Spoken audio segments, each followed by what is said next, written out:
नमस्कार दोस्तों। आदर्श technical classes में आपका हार्दिक स्वागत है। कैसे हो दोस्तों? आशा करता हूँ सभी ठीक होंगे, सभी मस्त होंगे और सभी तैयारी करने में व्यस्त भी चल रहे होंगे। जी हाँ दोस्तों, यहाँ पर एक और मास्टर कैप्सूल आपके सामने प्रदर्शित है। जी हाँ दोस्तों, ये मास्टर कैप्सूल एक नंबर लेकर जरूर आएगा दोस्तों। इसको शुरू से एंड तक देखिएगा। जी हाँ, और यहाँ पर अब एक सीरीज चला रहे हैं और वो सीरीज रहेगी आपके ऑब्जेक्टिव क्वेश्चनों से रिलेटेड जो एग्जाम में आए हुए हैं। ये तो कंटिन्यू चलता ही रहेगा मास्टर कैप्सूल तो पर डे, वो भी पर डे अलग से चलता रहेगा जिसमें इंपॉर्टेंट जो क्वेश्चन है उसका संपूर्ण विस्तार से दोस्तों सॉल्यूशन करवाएंगे। ठीक है, आइए। तो दोस्तों यहाँ पर जो कैप्सूल है वो 28 नंबर का कैप्सूल है। 27 कैप्सूल हो चुके हैं, अभी तक आपने नहीं देखे हैं तो प्लीज प्लेलिस्ट में जाकर के आप देख सकते हैं। तो यहाँ पर आज का जो कैप्सूल है ACSR के प्रकार। ये ACSR है क्या? तो मेरे प्यारे दोस्तों, ये ACSR एक तार है। एक तार है तो इसके तार के बारे में पढ़ेंगे, फिर इसके प्रकार के बारे में पढ़ेंगे। मैं ये कहता हूं कि यहां से क्वेश्चन 100% पूछेगा ही पूछेगा, क्योंकि हम केवल ACSR को ही पढ़ते हैं लेकिन ACSR के प्रकार से रिलेटेड कई सारे क्वेश्चन देखने को मिलते हैं।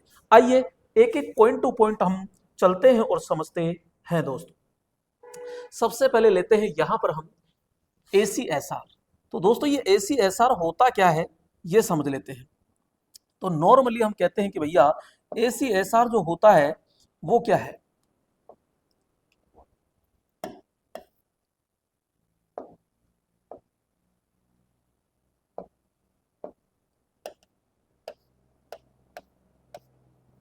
चल, अरे भाई क्या हो गया?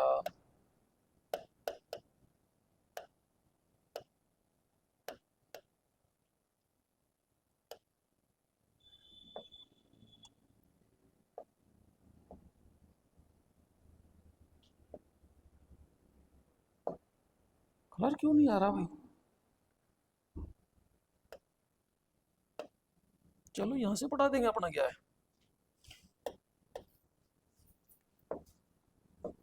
चल, तो यहाँ पे मेरे दोस्तों ACSR, ACSR यानी कि इसकी फुल फॉर्म याद होनी चाहिए, एल्यूमिनियम कंडक्टर स्टील रेनफोर्ज्ड तार। सबसे पहले ACSR क्या है? तो मैं कहूंगा सबसे पहले तो इसकी फुल फॉर्म याद रखिएगा कि एल्यूमिनियम कंडक्टर स्टील रेनफोर्ज्ड तार। अब ये तार होता क्या है?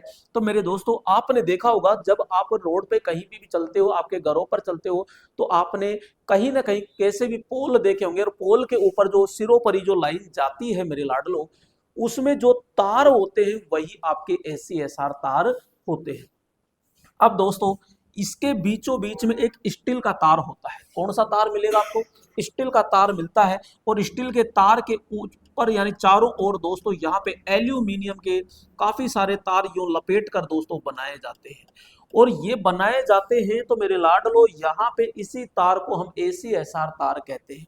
अब देखो ध्यान से, ACSR तार कहते हैं, इसमें बोलो ये लड़ी की तरह लपेट कर बनाते हैं कि नहीं? बनाते बनाते हैं, इसीलिए इसको लड़ीदार कहते हैं। इसमें छोटे छोटे ये रेसे से हैं, इसलिए इसको रेसेदार कहते हैं। अरे इसमें ये लपेट कर बनाया तो एक बंडल बन गया क्या ये? जी हाँ, तो ये बंडल की तरह होता है दोस्तों, इसलिए इसको बंडल तार कहते हैं। जब हमने लपेटा तो इसके बीच में कुछ गैप भी रह गया, इसलिए ये ठोस नहीं है, ये खोखला है, इसलिए इसको खोखला तार भी कहते हैं। और जब लपेट कर बनाते हैं तो इसको स्टैंडर्ड तार भी कहते हैं, यानी कि दोस्तों इसको मानक तार भी हम कहते हैं। तो खोखला तार हो गया, लड़ीदार हो गया, ठीक है, लड़ीदार भी हो गया, मानक तार हो गया, स्टैंडर्ड तार हो गया, रेसेदार हो गया। तो दोस्तों इसके कई सारे नाम है। क्वेश्चन पूछा जाता है कि यहाँ पे ये बीच का जो तार है ये किसका है? तो मेरे दोस्तों ये स्टील यानी GI स्टील का दोस्तों बनाया जाता है और यांत्रिक सामर्थ्य को बनाए रखने के लिए इसका प्रयोग किया जाता है। इसकी मोटाई कितनी होती है? तो 1.75 mm से लेकर के दोस्तों 3.75 mm इसकी क्या होती है? मोटाई होती है। आइए एक एक करके हम पढ़ते हैं पूरी डिटेल के साथ में। आइए समझते हैं दोस्तों यहां पर, ठीक है। तो हम बात करते हैं यहां पर ACSR तार को स्टैंडर्ड तार भी कहते हैं, मानक तार भी कहते हैं, बंडल तार भी कहते हैं, रेसेदार भी कहते हैं, लड़ीदार भी कहते हैं और दोस्तों इसको खोखला तार भी कहते हैं, यानी अनेक सारे नाम इसके होते हैं। नेक्स्ट यहाँ पे हम कहते हैं दोस्तों, यहाँ पे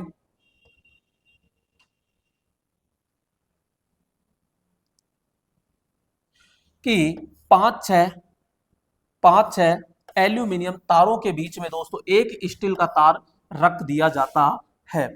नेक्स्ट यहाँ पे हम बात कर रहे हैं, यहाँ पे इसके बीचों बीच दोस्तों कौन सा तार, एक जीआई तार प्रयोग किया जाता है। कौन सा तार होगा, जीआई यानी स्टील का तार प्रयोग करते हैं। और इसका मुख्य जो कार्य होता है दोस्तों, यानी एल्यूमिनियम जो चालक होते हैं उनकी सामर्थ्य को बढ़ाया जाता है, क्योंकि अगर उनको खींच लेंगे एल्यूमिनियम तारों को तो उनमें तनाव बल जो है वो ज्यादा बढ़ जाएगा और उनकी तनन सामर्थ्य वो क्या हो जाती है, घट जाती है। तो उनकी तनन सामर्थ्य बढ़ाने के लिए, यांत्रिक सामर्थ्य बढ़ाने के लिए दोस्तों स्टील तार का क्या किया जाता है, प्रयोग किया जाता है। अब दोस्तों यहाँ पे हम ये चलते हैं कि स्टील तार का दोस्तों व्यास जो होता है, ध्यान रखना न्यूनतम पूछे तो 1.75 mm करना है और अधिकतम पूछ ले तो 3.75 आपको करना है। कि बीचों बीच में जो स्टील तार होता है उसका व्यास 1.75 और अधिकतम पूछे तो 3.75 आपको करना है। नेक्स्ट दोस्तों यहाँ पे मैं कहूंगा, यहाँ पे आइए, इसका उपयोग दोस्तों, किसका उपयोग, एसीएसआर का उपयोग सभी वोल्टेज सीमाओं पर, सभी वोल्टेज सीमाओं के, चाहे वितरण लाइन हो चाहे पारेषण, पारेषण का मतलब आपकी ट्रांसमिशन लाइन हो, सभी प्रकार के ट्रांसमिशन, सभी प्रकार के वितरण लाइनों पर दोस्तों हम इसका उपयोग करते हैं। नेक्स्ट यहाँ पे हम बात करते हैं दोस्तों, यहाँ पे कि अगर दो एसीएसआर तार होते हैं तो दोस्तों दो एसीएसआर तारों को जोड़ने के लिए, यानी दो एसीएसआर तार होते हैं तो उनको जोड़ने के लिए दोस्तों कंप्रेशन स्लीव का हम प्रयोग करते हैं। किसका प्रयोग करते हैं, कंप्रेशन स्लीव का दोस्तों प्रयोग किया जाता है। नेक्स्ट यहाँ पे हम बात करते हैं यहाँ कि 22/7/22 होता है और एक 22/7 तो संख्या और व्यास को रिप्रेजेंट करते हैं। दोस्तों इस पॉइंट को थोड़ा सा ध्यान से समझिएगा, मैंने लिखा जैसे 22/7, या हो सकता है कि यहाँ 5/20 भी लिख देते हैं। अब दोस्तों इसमें पूछ लेता है कि इसमें व्यास कौन सा है और तारों की संख्या कौन सी है। तो आपके माइंड में एक चीज सेट कर लीजिए कि जो ऊपर वाली जो संख्या होती है ना, ये ऊपर वाली जो अंक होता है, ऊपर वाला जो अंक होता है ये हमेशा संख्या को रिप्रेजेंट करता है।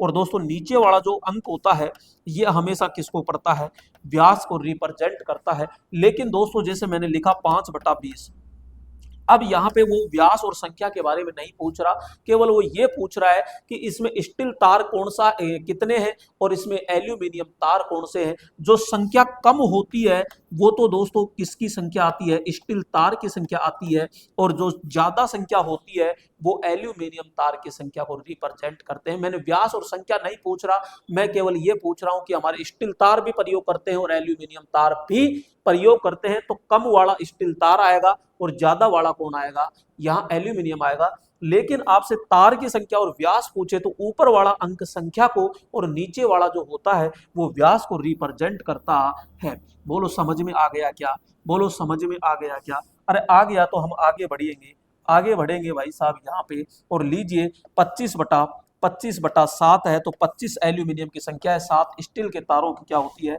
संख्या होती है। ठीक है। नेक्स्ट हम कहते हैं यहाँ पे कि एसीएसआर तार में हमेशा एसी धारा का जो प्रवाह होता है वो तार की सतह पर होता है, यानी मेरे लाडलो यहाँ पर इस तार की सतह पर होता है। जबकि डीसी के अंदर दोस्तों बराबर बराबर दोस्तों पूरा का पूरा, यानी सतह पर धारा घनत्व अधिकतम होता है जबकि केंद्र पर न्यूनतम होता है। जबकि डीसी के अंदर जो धारा घनत्व है वो पूरे पे बिल्कुल बराबर होता है। ठीक है। नेक्स्ट आगे चलते हैं और यहां पे हम देखते हैं कि एसी एसआर तार हमेशा डीसी धारा का प्रवाह होने पर धारा घनत्व पूरे तार पर क्या मिलेगा, आपको समान मिलता है।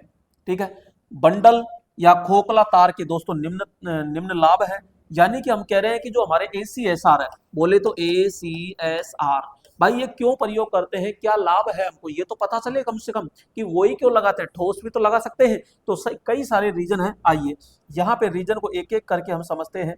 दोस्तों यहाँ पे देखिएगा, यहाँ पे हम कहते हैं कि प्रतिघात व कोरोना प्रभाव को क्या करेगा दोस्तों, कम करता है। एक होता है विभव प्रवणता को दोस्तों क्या करेगा, ये नियंत्रण करता है।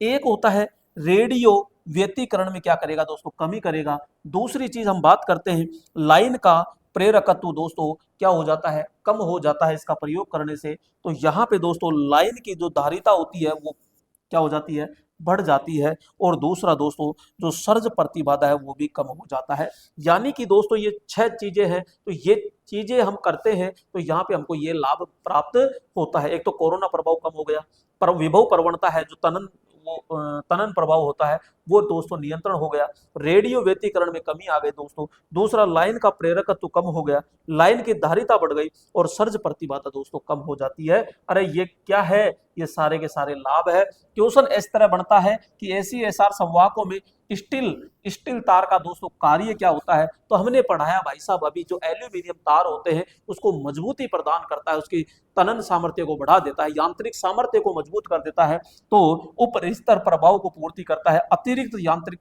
मजबूती प्रदान करता है और अधिक धारा वहन करता है, प्रेरकत्व करता है, धारिता। तो हम सीधा यही तो कहेंगे कि अतिरिक्त यांत्रिक मजबूती प्रदान करता है। तो बी ऑप्शन हमारा क्या हो जाता है, राइट हो जाता है। बी ऑप्शन हमारा क्या हो जाता है, राइट।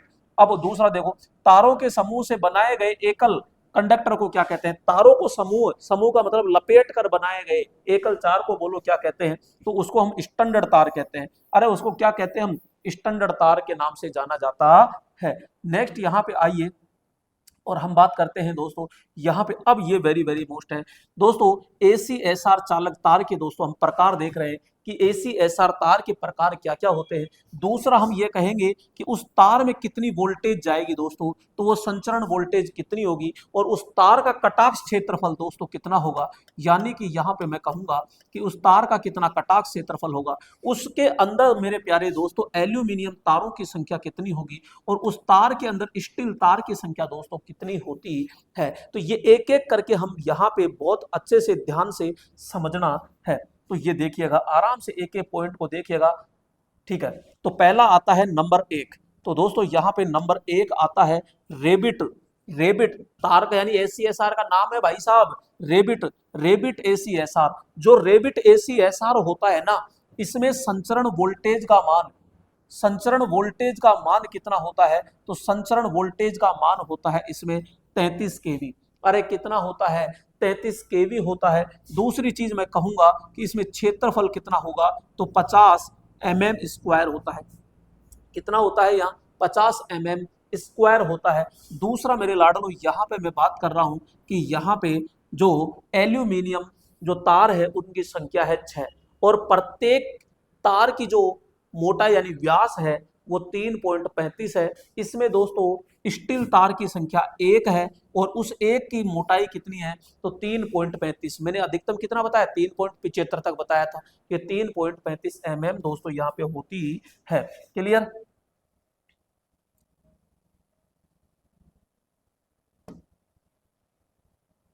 चलो कोई दिक्कत नहीं। दूसरा आता है दोस्तों यहाँ पे, दूसरा आता है डॉग ACSR। जो डॉग ACSR होता है वो दोस्तों उसकी वोल्टेज सीमा होती है 66 kV। कितनी होती है, 66 kV, और क्षेत्रफल होता है इसका 100 mm स्क्वायर, और एल्यूमिनियम तार की संख्या 6 होती है। लेकिन यहाँ पे व्यास बढ़ जाता है 4.72 हो जाता है, और इधर दोस्तों यहाँ पे स्टील तार की संख्या हो जाती है जो 1.57 mm के यहाँ पे व्यास के दोस्तों प्रयोग किए जाते हैं। नेक्स्ट यहाँ पे मैं कह रहा हूँ, देखो ध्यान से, कि दूसरा होता है यहाँ पे, सॉरी एक बीच में रह गया, ये सबसे पहले लेते हैं यहाँ पे पैंथर। पहले रेबिट आ गया, रेबिट के बाद में डॉग आ गया, डॉग के बाद में दोस्तों पैंथर आता है। पैंथर ACSR की कितनी वोल्टेज होती है, 132 होती है। इसका कटाक्ष क्षेत्रफल होता है 200 mm स्क्वायर, और इसमें एल्यूमिनियम तारों की संख्या दोस्तों 30 होती है, जिनका प्रत्येक का 3 mm क्या होता है, व्यास होता है। यहाँ पे स्टील तारों की संख्या दोस्तों 7 है, और इसकी भी जो व्यास है वो कितना है, 3 mm होता है। नेक्स्ट हम बात करते हैं दोस्तों यहाँ पे जेब्रा ACSR। तो 220 kV होगी, 400 mm इसका स्क्वायर होगा, किसका, जेब्रा वाले का, ठीक है यहाँ पे। और इसमें तारों की संख्या, जो एल्यूमिनियम तारों की संख्या कितनी है, 54 होती है, जो कि प्रत्येक का यहाँ पे मोटाई होती है वो 3.18 है। इधर 7 स्टील के तार है जिसमें 3.18 mm इसमें क्या होगा, व्यास होता है। नेक्स्ट हम बात करते हैं दोस्तों, यहाँ पे आपके पास में एक और आता है मूज।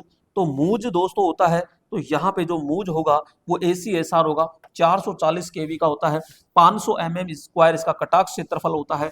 यहाँ पे 54 तार होंगे और इसमें प्रत्येक की मोटाई होगी 3.35 होगी और इसमें 7 स्टील तार है जिसमें 3.53 इसका व्यास होगा। तो दोस्तों यहाँ पे हमारे पास में 1 2 3 4 5 होने को तो और भी है, लेकिन सबसे ज्यादा क्वेश्चन यही से टपकता है, इस चीज को ध्यान देना।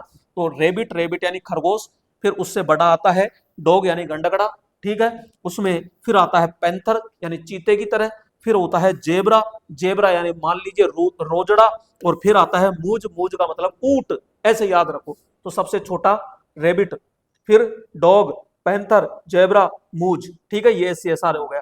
33, 66, 132, 220, 440, 50, 100, 200, 400, 500, ठीक है। यहाँ पे 6 6 30 54 54, 6 6 30 54 54 ऐसे याद रखो। 1 7 7 7 7 ये याद हो गया। और भी हो तो यहां से इनका जरूर नाम याद कर लीजिएगा दोस्तों। और थोड़ा सा मैं आपको आगे की ओर लेके जाता हूं। और दोस्तों आपने नहीं देखा होगा, यहाँ पे आगे देखो, ध्यान से देखो, ध्यान से देखो, ध्यान से देखो। यहाँ पे दोस्तों कई बार ये फुल फॉर्म पूछता है कि भाई ये फुल फॉर्म क्या है। AAC यानी all aluminium conductor, all aluminium conductor होता है। यहाँ पे दोस्तों दूसरी फुल फॉर्म आपसे पूछता है यहाँ पे कि ACAR, ACAR यानी aluminium conductor, aluminium reinforced, aluminium conductor, aluminium reinforced. हम पागल हो जाते हैं कि ACSR है ये तो, अरे भाई ACSR नहीं, ACAR है, ये ACAR है, ये चीज ध्यान रखना पड़ेगा आपको। दूसरा यहाँ पे हम बात करेंगे ट्रिपल AC, तो all aluminium alloy conductor, all aluminium alloy conductor होता है। और जो तुम याद करते हो वो होता है ACSR यानी एल्यूमिनियम कंडक्टर स्टील रेनफोर्स्ड होता है। तो दोस्तों यहाँ पे ये 4 फुल फॉर्म जरूर याद रखिएगा। इसके अलावा मैं आपको आगे की ओर लेके जाता हूं। तो दोस्तों यहाँ पे स्टैंडर्ड चालक का व्यास कैसे ज्ञात करते हैं, तो उसके लिए सूत्र याद रखना पड़ेगा आपको, D बराबर 2n-1D। तो दोस्तों यहाँ पे होता क्या है, यहाँ पे होता क्या है, होने को तो भाई ये है सीधा सीधा कि जैसे ये चालक तार है, बीच में दोस्तों ये स्टील के तार हैं और उसके बाद में एल्यूमिनियम के तार है, 1 लेयर 2 लेयर है 3 लेयर है। तो ये परत है, एन का मतलब यहाँ पे है चालकों की दोस्तों परत। तो यहाँ पे चालक कितने, 1 2 3, ठीक है। तो मैं एन की जगह दोस्तों 3 रखूंगा, 2 रखूंगा, -1, और ये डी का मतलब है छोटे, यानी एक तार का दोस्तों व्यास है, एक तार का दोस्तों व्यास है वो छोटा डी है। और डी, कैपिटल डी क्या कह रहा है, पूरे तार का दोस्तों जो व्यास है ना वो ये दर्शाता है। तो यहां से स्टैंडर्ड चालक में व्यास भी दोस्तों हम क्या कर सकते हैं, ज्ञात कर सकते हैं। इसके अलावा दोस्तों आप संख्या भी ज्ञात कर सकते हो, तारों की संख्या टोटल कितनी होती है। तो यहाँ पे मैं कहूंगा ट्रांसमिशन लाइन में ACSR तारों की संख्या कैसे ज्ञात करते हैं। तो दोस्तों यहाँ पे कि कैसे ज्ञात करते हैं, तो टोटल कंडक्टर, तो 3n² - 3n प्लस में 1 आपको करना है, ठीक है। तो ये यहां से n का मतलब वही चीज है दोस्तों, n का मतलब भी वही चीज है। n का मतलब यहाँ पे मैं कहूंगा कि n बराबर दोस्तों परतों, परतों की संख्या, परतों की संख्या। ध्यान रखिएगा यहाँ पे आपको परत दे देगा कि 3 परत है, तो यहाँ पे 3 रखेंगे, 3 का स्क्वायर -3n, n का मतलब भी वही 3 और +1 कर देंगे। तो दोस्तों यहाँ पे टोटल, यहाँ पे तारों की संख्या आ जाएगी कि आपके ACSR तारों के अंदर कितनी संख्या है। दूसरी चीज दोस्तों यहाँ पे कि ACSR number of conduct only aluminium conductor, तो यहाँ पे ये प्लस का 1 हटाना है, तो यहाँ पे आराम से ये निकल जाएगा। तो दोस्तों यहाँ पे ये टॉपिक आपको कैसा लगा, कैसा नहीं लगा, प्लीज कमेंट में एक बार जरूर बताइएगा। क्योंकि ये जो छोटा सा वीडियो जो है आपका, जो भी 15-20 मिनट का जो बना है, क्योंकि देखो कोई चीज अच्छी देने के लिए हल्का सा टाइम जरूर लग जाता है, क्योंकि एल्यूमिनियम तार से रिलेटेड ये कंटेंट आपने कहीं भी नहीं पढ़ा होगा, ये मेरा वादा है। ये इतना सारा कंटेंट एक साथ आपने नहीं पढ़ा होगा, और पढ़ा है तो मुझे बताइएगा जरा। इससे भी बेहतरीन और लेके आने का मैं आपके लिए प्रयास करूंगा, लेकिन मेरे को भी तो एनर्जी चाहिए। आपकी एनर्जी के बदले में केवल यही मांगता हूं कि मुझे लाइक कर दीजिए, बस वीडियो को लाइक कर दीजिए, क्योंकि इससे हौसला बुलंद हो जाता है कि यार स्टूडेंट है, देखते हैं और प्रेजेंट लगा जाते हैं। लाइक करने का मतलब 200% है। तो प्लीज नेक्स्ट वीडियो फिर मुलाकात करते हैं, तब तक के लिए धन्यवाद।